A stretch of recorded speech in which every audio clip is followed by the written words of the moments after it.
Body language. All the signs and symptoms of emotions and feelings. Written by Jaden Haywards. Narrated by Jason Burkhead. Chapter 1. Introduction. When we are born, we already use some body language to express ourselves, to show what our needs or our feelings are. In this way, those needs get fulfilled. We learn how to talk, and we keep using a number of body language signs, as well as a grunt or something to entertain, have a need be fulfilled, or show an emotion we experience because we are not yet capable of expressing it with words. As time goes by, we become better at expressing ourselves verbally and get better at communicating the exact message we want to convey. But if our body language signals go unnoticed as an infant or throughout childhood and adulthood, it becomes completely ineffective. Some of those individuals become great poker players, but because they don't practice, their body language signals become less evident to their surrounding peers. In a way, life is just a game. There are absolutely no guarantees in anything, but you can increase your chances in the game of life if you keep practicing. And this is not only true for body language skills, but also the ability to read body language and all other facets of life, if you think about it. Communication through all forms is essential to make progress. It can make the difference between getting your dream job or that dreamy partner and many other parts. People use, on average, about 50% body language to 50% verbal language when they're trying to say something. If you can't pick up on the subtle nuances of someone's body language, the message you are receiving verbally can be pretty different from what it needs to be. Sarcasm is just one example of that. The more you use body language, the better you become at picking up on the other person's signals. If you don't understand at first, then keep trying, because it's not a one-day thing. Watching other people can be helpful to improve your ability to read body language. You can go to the mall and decide to simply sit on a bench and look at them. There are a distinct number of different body language types. Two of the easiest types of body language people can pick up on easily is usually romantic and greeting body language. Most people understand these. Other forms of body language are aggression, attentiveness, boredom, guarded attitude, deception, defensiveness, dominance, being upset, evaluation, relaxation, and submissiveness. These and more will be discussed in the following chapters. Chapter 2. Aggression. When someone shows aggression, it's more than a face punch or breaking a random nearby object. There are a lot of types of aggressive signals that if you see them early, you can save yourself from being the victim of such behavior. Aggressive body language is a reaction to a physical threat or verbal threat that people show as a defensive mechanism. Like we were taught in our childhood, physical confrontations can never lead to any good, so learning to pick up on the threat signals early on can help a lot. If you happen to work in an environment where there are volatile people, like prisons, bars, or certain other areas, understanding signals of aggressiveness could even save your life. I'm not kidding. Examples of such body language are facial expressions, attacking, and exposing. Facial signals that can alert you to a possible threat could be frowns, pursed lips, a sneer look, a clenched jaw, stare downs with a squint, and jerking of the head to you much like one would jerk their body towards you in an aggressive movement. And sometimes you can just see it in their eyes or hear it in their voices. A usual facial threat signal is a person getting right up in your face with their face. When any of these gestures are made, it's better for you to step back a couple feet to put a little distance between you and the aggressive person to give you a chance to solve the situation without a fight.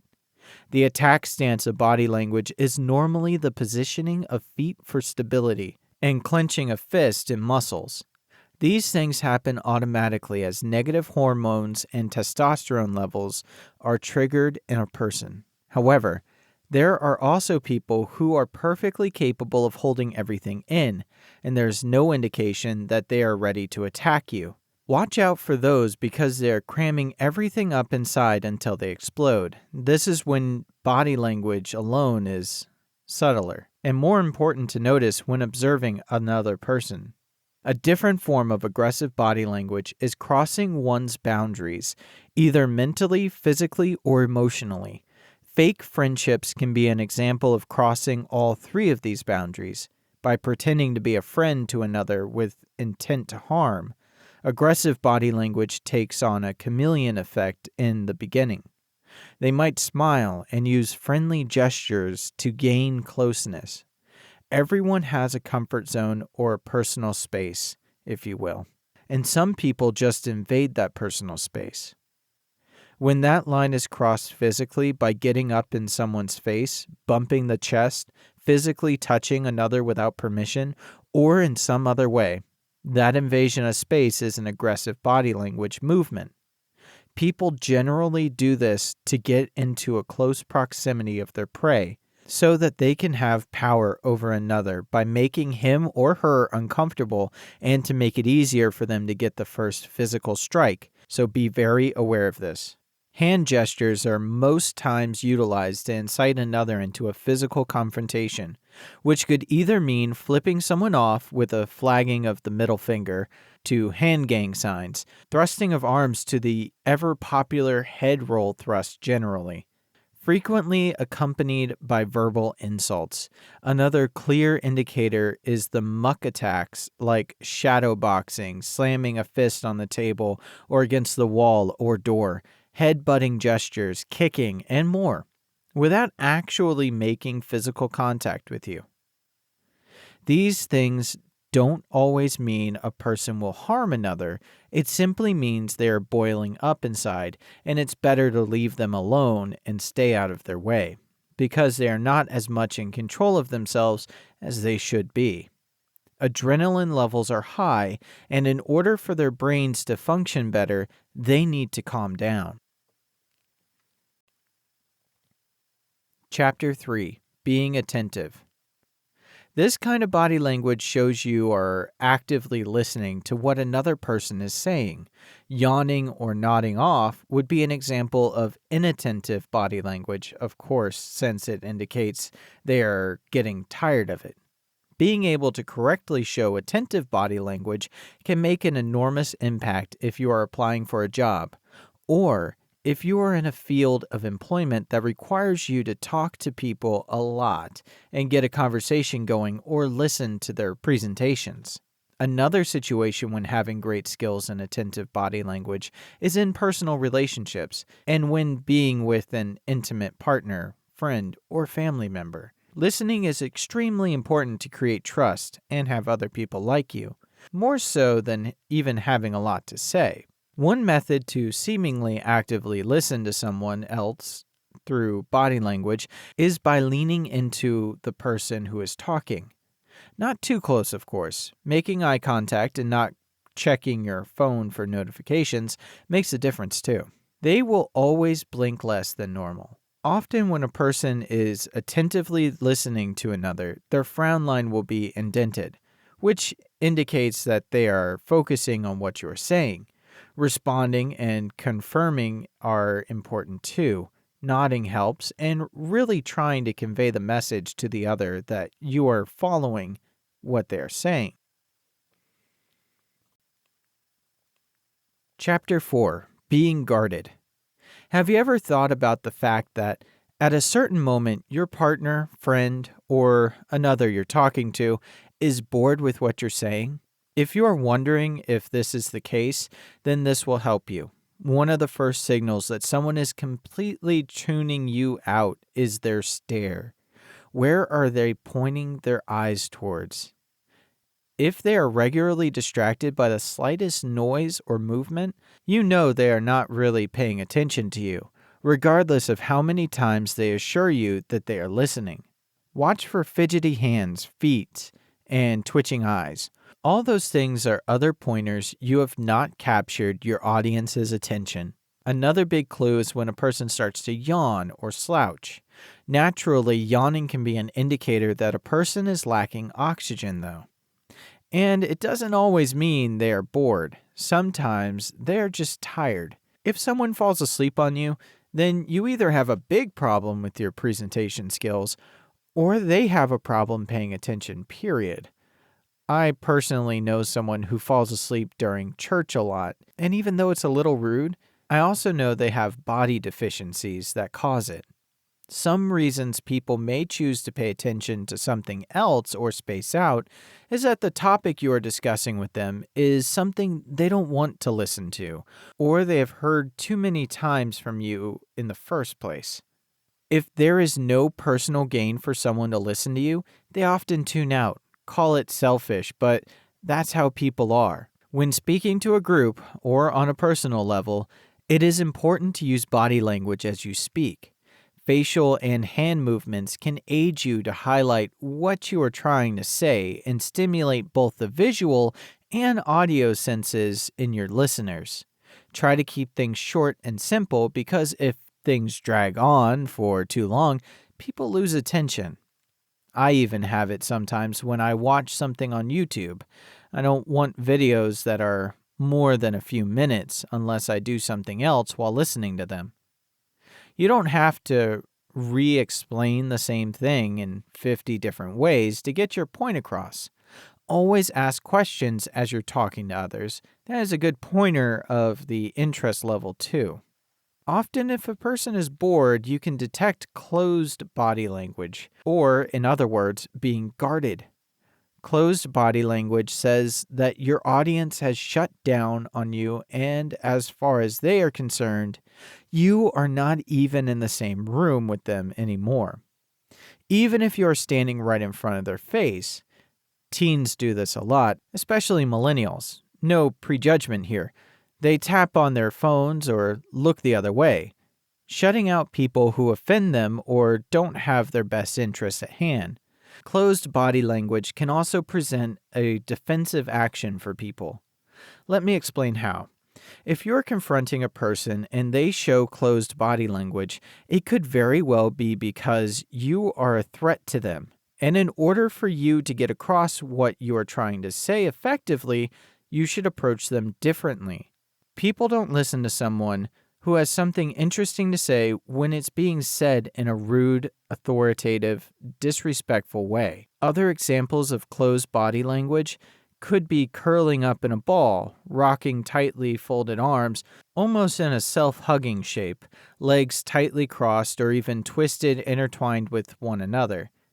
Or it could be with a chair or table leg, and perhaps a downward or fixated gaze at something else, the wall, or even their own feet. There are many reasons why people don't open up to you. Don't automatically assume it's all about you or what you say. Sometimes it's just them. They're bad listeners or they have some other problems in their lives at that moment. When you're with someone who seems to close down during a conversation, pay attention to what was being said at the time that body language changed. It can be a good indicator as to what you said that changed their attitude. When a person feels threatened, even verbally, their body will react. It just does that. Even when they're trying to hide it, they will get into either a defensive mode or an aggressive mode. Both have been shown throughout history.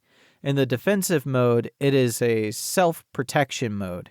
Curling up in a ball protects vulnerable organs and body parts from outside threats. It can also act as a self-nurturing effect to soothe a person. It's all about protection. People don't want to get hurt, either physically or emotionally. Another reason why people might have shown closed body language is that they are trying to hide something from the other person, such as tears or facial expressions.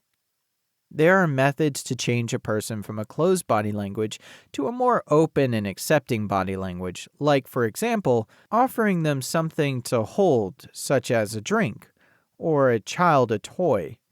I remember seeing a little boy throwing a tantrum at a store, and all the mother did was saying, "Would you like to hold the keys?" The boy held the keys and immediately focused his attention on those, and he felt like he was being helpful. Another way is to copy their body language, but not in a demeaning manner. This is often called mirroring. Move in closer while still respecting someone's personal space and gradually work into copying their closed body language. When you sit or move in a similar way, they feel understood, unless they think you're doing it on purpose to mock them. So be subtle about it. Chapter 5: Deception. Everyone should learn how to recognize deception in someone's body language. There are so many liars in the world. You wouldn't even believe it if I told you some of the stories. If you get better at recognizing it, it can help you to see if someone is being truthful with you or trying to pull a fast one.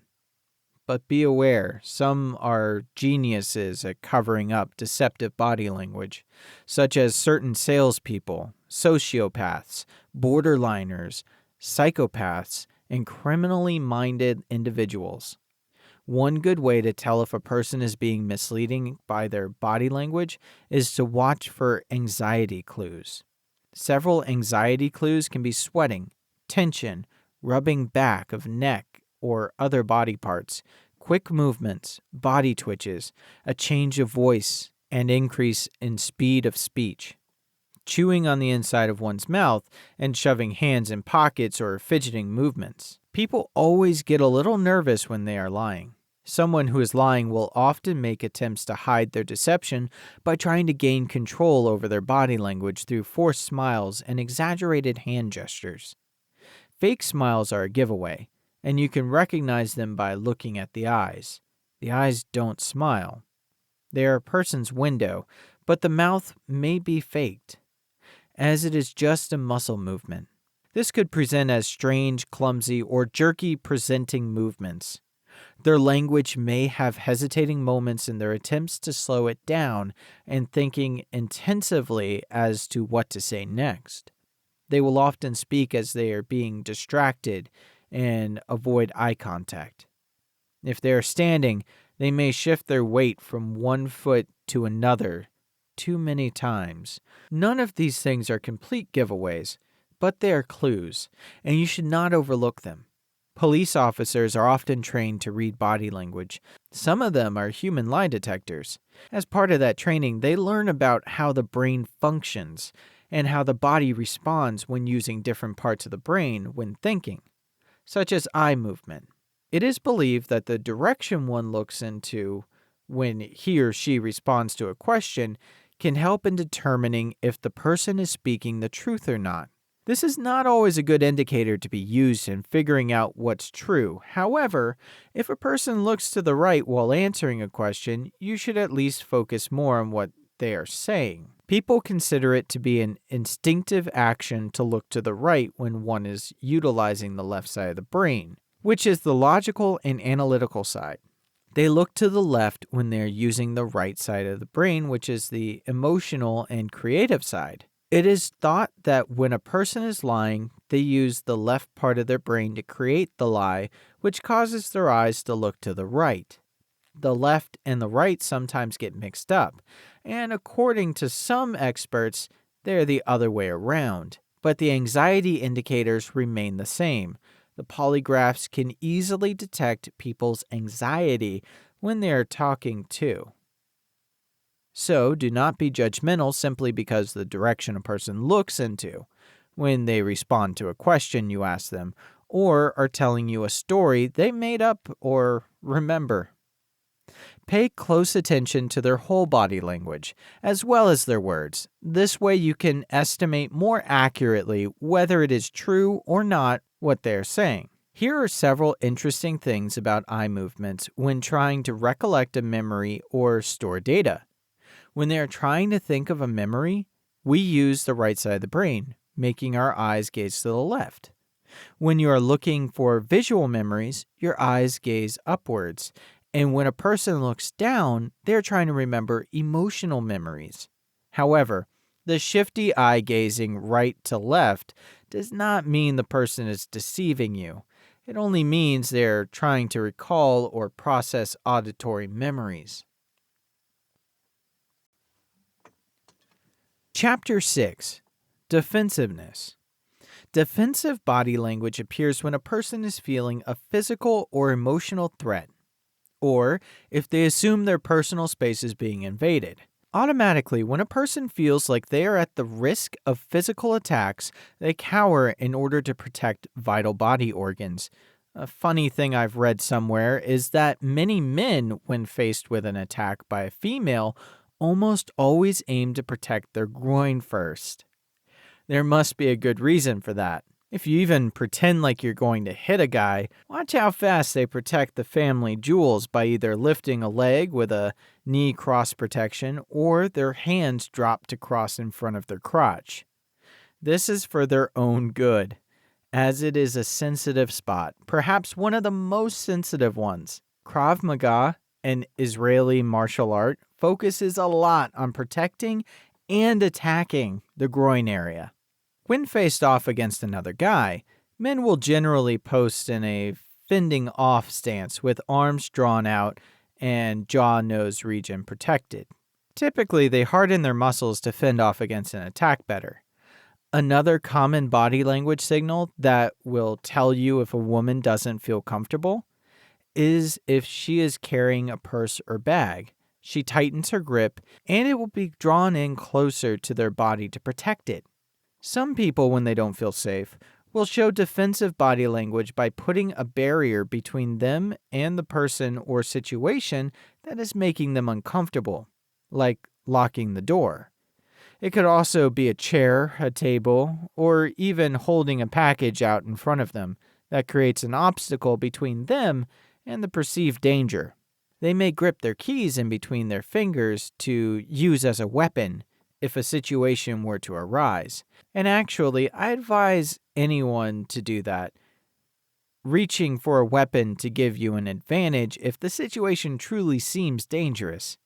Another defensive body language cue is when somebody stiffens up. In this case, they will try not to make a single move with their body to draw attention to themselves so they can remain inconspicuous. While at the opposite side of the spectrum, if they are a person in a defensive mode, they will scan a room or location for an escape route, or may even exit the room if the perceived threat level appear to be too high. Some individuals, when faced with a possible dangerous situation, might not even show signs of defensive body language, and instead they show with either submissive or aggressive body language. Everyone is different, but for those who recognize this, it sounds true. Chapter 7. Dominance. Dominant body language is very similar to aggressive body language, but it is at a lower emotional level. The biggest goal of dominant body language is to impress authority over another, but not automatically in an aggressive manner, more so in an imposing manner. A person who is demonstrating dominant body language will frequently try to make their body look bigger than what it really is, especially men. I know someone, for example, who calls himself by the nickname Big, even though he isn't that large in stature, if you know what I mean. Often they will cross their arms with their hands under their biceps in order to try to push them out more to show a larger appearance. Men and women will often hold their hands on their hips with elbows out wide while standing chest out and chin up. This way they appear grand, and it's as if people look up to them. You will see many mothers in this position when disciplining their children, even though it is better to crouch down a little to get to the children's level to get their message across. An example of using dominant body language is a detective over a suspect in an interrogation room.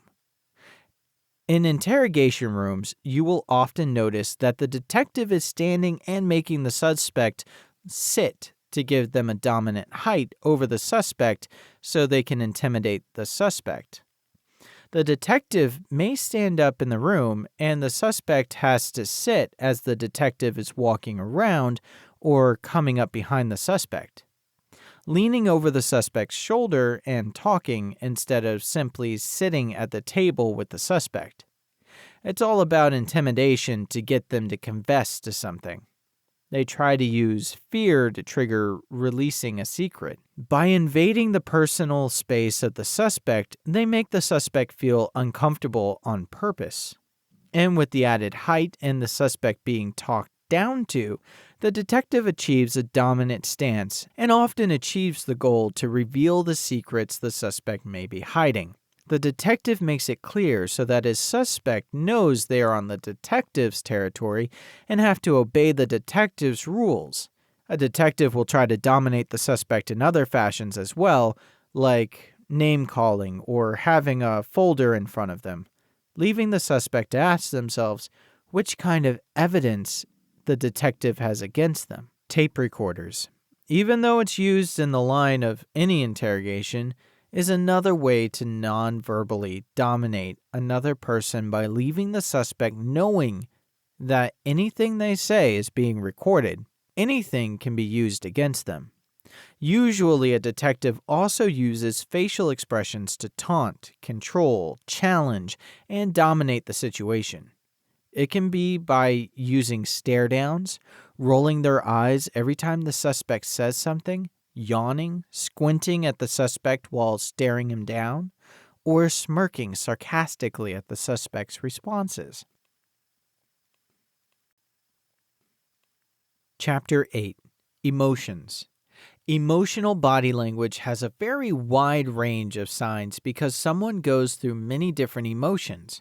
Anger, for example, is shown in a different way than happy body language. But some body language signals of happy can be put together sad body language.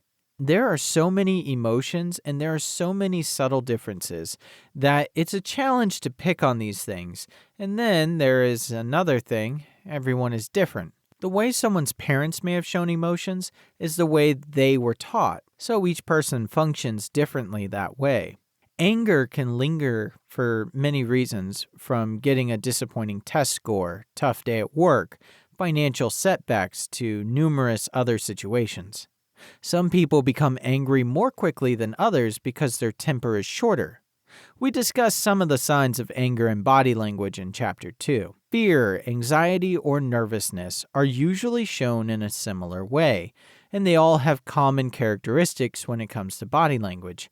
Understanding a little about the situation while observing someone's body language can help you get a better idea of precisely which of those three emotions they're experiencing. Learning more about emotional body language can come in handy when you're helping a child express in words what their body is experiencing. Fear, anxiety, and/or nervousness in body language can show in somebody through breaking out in a cold sweat, pale face, dry mouth, not making eye contact, or similar signs. They might have a trembling lip, twitching eyes, shaking voice, stammering, a faster pulse, clenching fist or muscles, and/or jaw, and long time periods of holding their breath. Some may come across as fidgety, while other people may get defensive. Clearly, a lot of these body language signals also show underneath other emotions, other than fear, anxiety, and/or nervousness. However, as I mentioned previously, if you know the slightest thing about what is happening, you can pretty much determine the exact emotion that person is experiencing and showing through their body language before you even have to say anything or ask them any questions. Everything becomes evident. This way you can determine if that person is afraid of you or if they're just nervous about the situation. And then you can come up with better solutions for the situation. Sadness body language generally is obvious when someone is slouching or drooping, or their shoulders are lower. Of course, there is flat out crying too, and the facial expression can easily be read. Extreme happiness may be shown by doing what is known as the happy dance, where they are jumping around in a certain way. They may be flailing their arms about or clapping enthusiastically. Even though all those are common types of body language used to express an emotion, a person with a dry personality will not go to such extremes. They could be extremely happy and only have a simple smile on their faces. Chapter 9. Greetings. Every person on the planet knows waving at another person or shaking their hand is a sign of greeting, but there are a lot of other forms of greeting body language used you may not be aware of. I used to live in Thailand for a while, and there they did a Y greeting by folding both hands in front of their chest. Greeting signs create unity. They show that another person's presence is being acknowledged. For example, gangs often have a secret handshake ritual or hand gestures that show they belong to the same gang.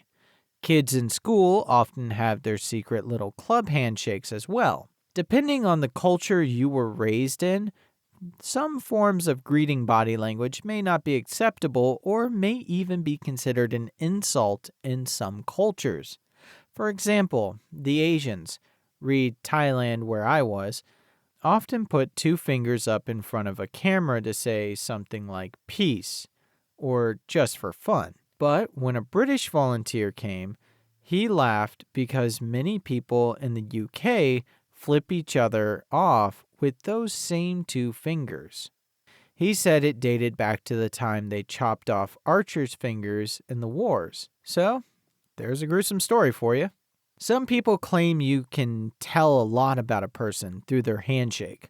Of course, it is not black and white, but typically a firm hand grip and a handshake is there to show some confidence, where a limp wrist with a light grip is perceived as a sign of shyness. Nonetheless, older women especially lose their grip and usually have a light grasp, and many might use a lighter grasp in the hope that the receiver will also do so, not to have their hand squeezed off. The double grip handshake is often meant to show dominance. Other body language greeting signs that people see as a sign of dominance are shaking another hand with the palm down, when the palm up shows submission and the palm sideways shows equality. Extended handshakes in which one makes it harder for someone else to end the greeting is also a sign of dominance. If you took a picture of politicians or of people in authority positions, handshake photos will be taken with the individuals standing shoulder to shoulder with their hand stretched out across their front to greet the other's hand. The dominant character stands to the left of the other individual, shaking with the right hand, so that when the picture is taken, it is their back of the hand that appears in the picture. This is all done on purpose as a form of hierarchy. Another common form of greeting is the high five, where two people slap hands in the air, tapping fronts of fists, or a touch as one person passes another person at a party to show recognition for being there. Other kinds of greeting body language are in the form of expressing honor, like the salute, where the hand is brought up towards one's forehead or ridge of a hat and back down the side again, like they are in the military. Military use salutes to show respect to those in higher ranks. The Boy Scouts also have their own special salute. The raising of the hand to the heart when reciting the Pledge of Allegiance is another form of honor salute. Bowing can also show honor, or it can show appreciation or thanks, such as at the end of a performance. In Japan, if you do not bow at a greeting, it is a form of disrespect. Hugging and kissing are, of course, common forms of greeting body language, but should be used under advisement. In each culture, it's different. For example, in France, it's typical to kiss a girl you meet on the cheek twice. But in Holland, it's more common to do that 3 times. In Italy, grown men kiss each other on the cheeks and think nothing of it. If you do that in some other countries, they might think you're a homosexual. In a general sense, society is more accepting of women hugging other women in a greeting than they are men hugging one another. For them to be more touchy or to even hold hands when having no romantic feelings for each other is considered more normal. Greeting kisses are kind of like a peck on the lips or the cheek of another individual, nothing more. Greeting a friend of the opposite sex may involve a hug while at the same time administering a kiss to the lips or the cheek, which is sometimes really confusing. I've come across women that were confusing. I didn't know whether to shake their hand, give them a hug, or one of those pecks on the cheeks they do. One can read someone's greeting approach by their facial expressions. Sometimes it's awkward. Just get used to it. A frown would be a good indicator that someone could be wrong, where a tense face with clenched jaw should that person be upset or angry at you, so that you might as well go hide yourself. A smiling face typically shows that the person is happy to see you, while a blank facial effect can indicate that the person could care less about you or that you are there. When you notice someone squeezing their eyebrows together, more than likely they are trying to remember your name before they greet you. This can be a good time to walk towards them, remind them politely of what your name is, and greet them with a friendly handshake so they don't feel embarrassed. Eskimos rub their noses. Isn't it cute? Chapter 10. Power. Power body language is one way or another a form of dominance, but it also has a rescue hero part to it. People who use the infamous signs of power body language a lot are those who are in a position of authority or like to act as if they are. And trust me, I know a lot of people who pretend that they are.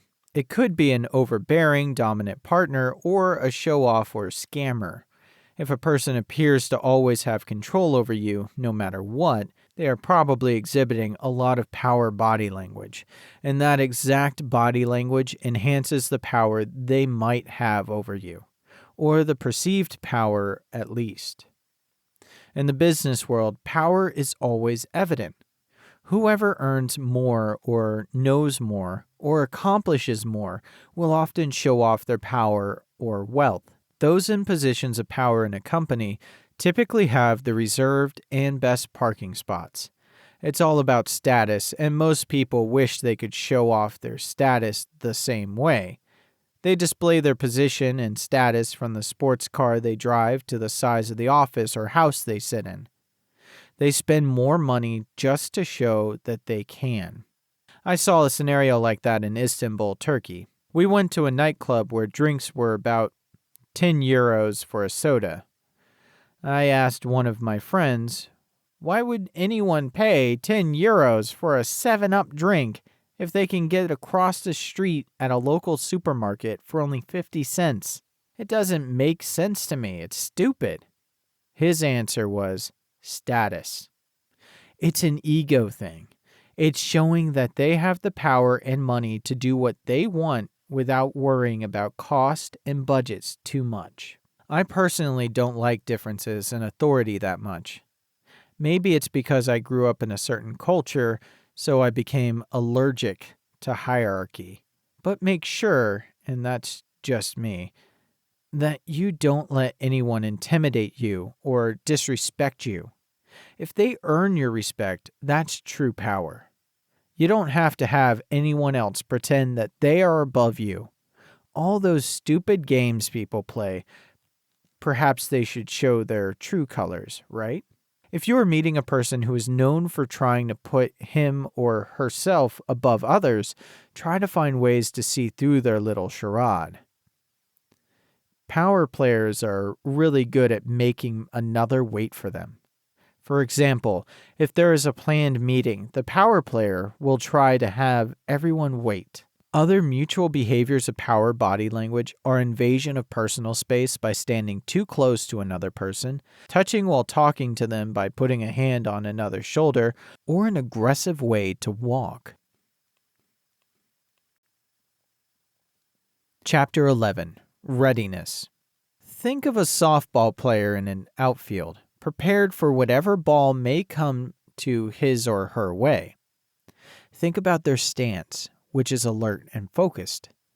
Ready body language is being shown when a person's body is poised for action. The body is often turned into the direction of where the action is happening and where the perceived action will come from. Here's an example. A teenage girl who is expecting a phone call from her boyfriend has her eyes fixed on her device and jumps on it when it rings or buzzes, like a lion observing its prey, ready to pounce. A person's eyes are typically directed towards where the action is coming from.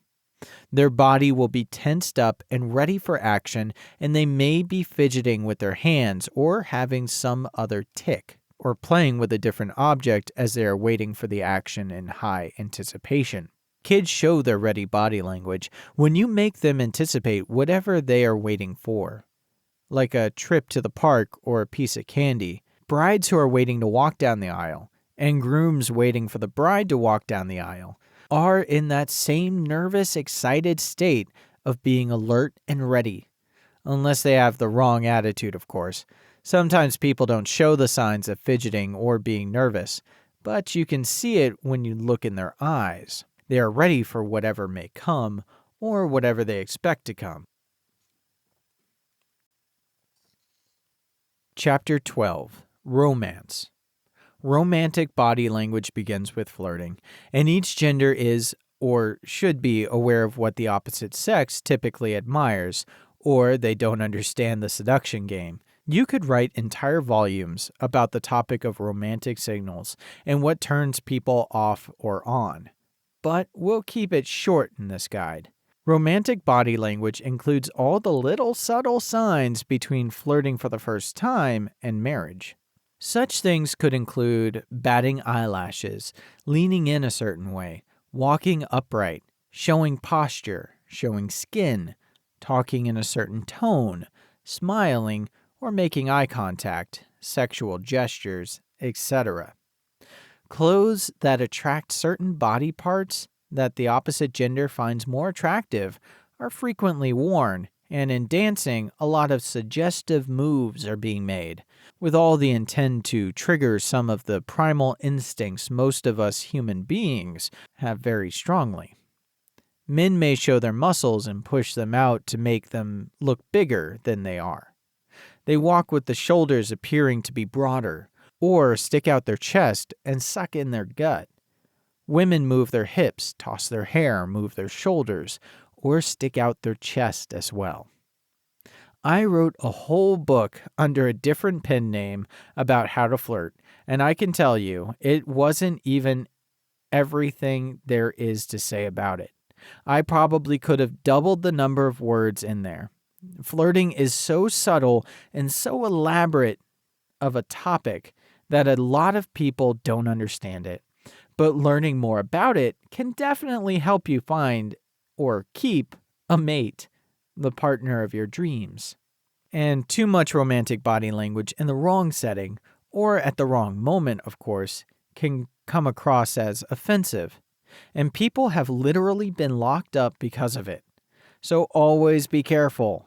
Close romantic body language can be shown in a couple when they are observing each other's moves or body positions, staring lovingly into each other's eyes, touching each other's feet while watching TV, holding hands, giving massages, caressing, kissing, to intimate touch and sexual exploration. It is far too complex to discuss in just one chapter, but I hope you got the main gist of it. This has been Body Language, All the Signs and Symptoms of Emotions and Feelings, written by Jaden Haywards, narrated by Jason Burkhead. Copyright 2018 by Jaden Haywards. Production copyright 2018 by Jaden Haywards.